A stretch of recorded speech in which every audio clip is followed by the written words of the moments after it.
Assalamualaikum warahmatullahi wabarakatuh. Salam dan bahagia Bapak dan Ibu guru hebat senusantara. Bertemu lagi dengan saya Adendi Supriyadi, CGP Angkatan 3 Kabupaten Sukabumi. Pada kesempatan ini saya akan mencoba menyampaikan salah satu tugas pada modul 3.1 pengambilan keputusan sebagai pemimpin pembelajaran. Tepatnya adalah pada tugas 3.1.7 demonstrasi kontekstual pengambilan keputusan sebagai pemimpin pembelajaran. Seorang pemimpin dinyatakan berhasil dalam mengembangkan salah satu tugas yang paling sulitnya. Di antaranya adalah dengan indikator bagaimana dia bisa mengambil suatu keputusan yang efektif. Karena apa?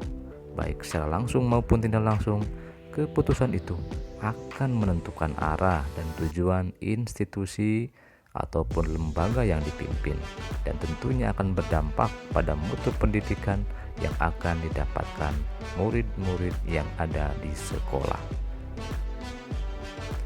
Pada pengambilan keputusan sebagai pemimpin pembelajaran, memang selama ini sering dihadapkan pada dilema etika ataukah termasuk sebagai bujukan moral, sehingga dalam pengambilan keputusan yang termasuk dengan dilema etika tentunya harus menggunakan 4 paradigma dalam pengambilan keputusan, menggunakan nilai-nilai dasar atau prinsip dalam pengambilan keputusan, dan tentunya di bagian akhirnya adalah pengujian apakah keputusan itu sudah tepat atau belum dengan menggunakan 9 langkah pengujian.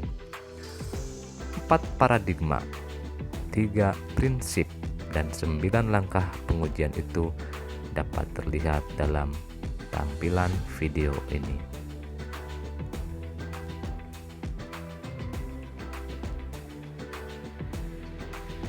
Berikutnya adalah bagaimana kita akan mentransfer atau menerapkan pengetahuan yang didapatkan di program guru penggerak ini.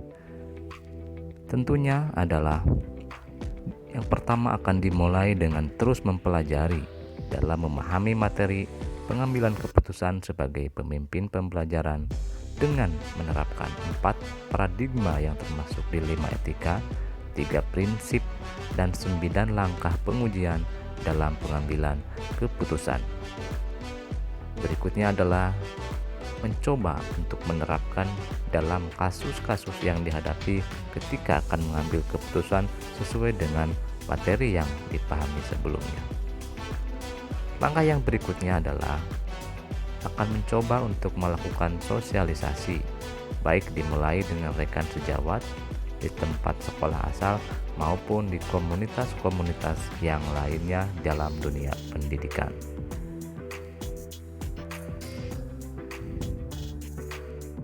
Dalam mengambil keputusan, tentunya kita sering dihadapkan dengan dilema.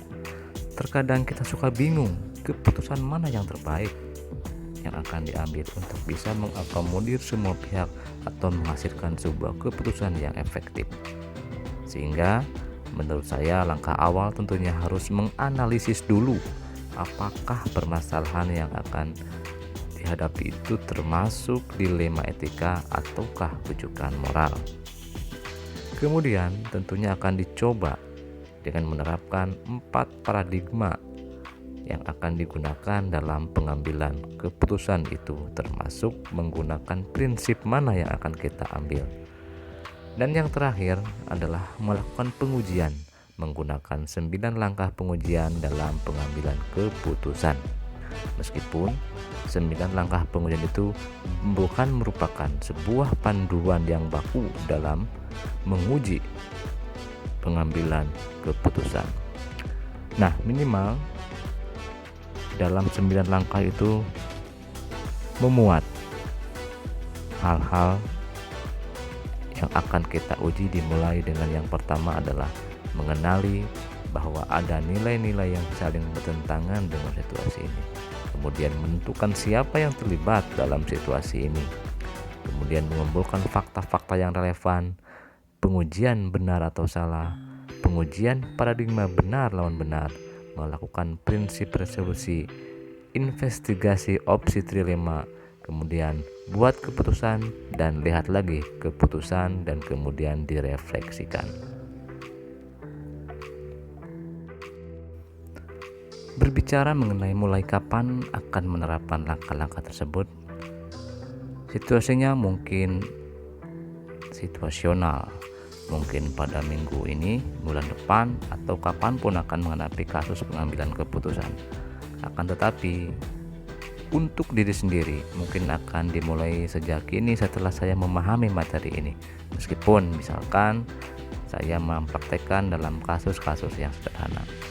Kemudian untuk menerapkan di kelas atau lingkungan sekolah ketika ada kasus dilema etika, maka akan saya coba diterapkan mulai minggu depan dengan menerapkan 4 paradigma pengambilan keputusan, 3 prinsip, dan 9 langkah pengujian dalam pengambilan keputusan.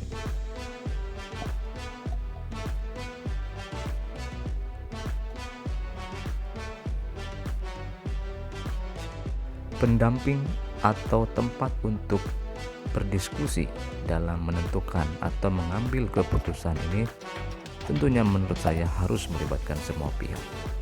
Kalau di sekolah tentunya adalah orang yang terdekat di lingkungan sekolah sebagai pemimpin kebijakan, dimulai dari kepala sekolah, rekan sejawat, orang tua murid, bahkan murid itu sendiri.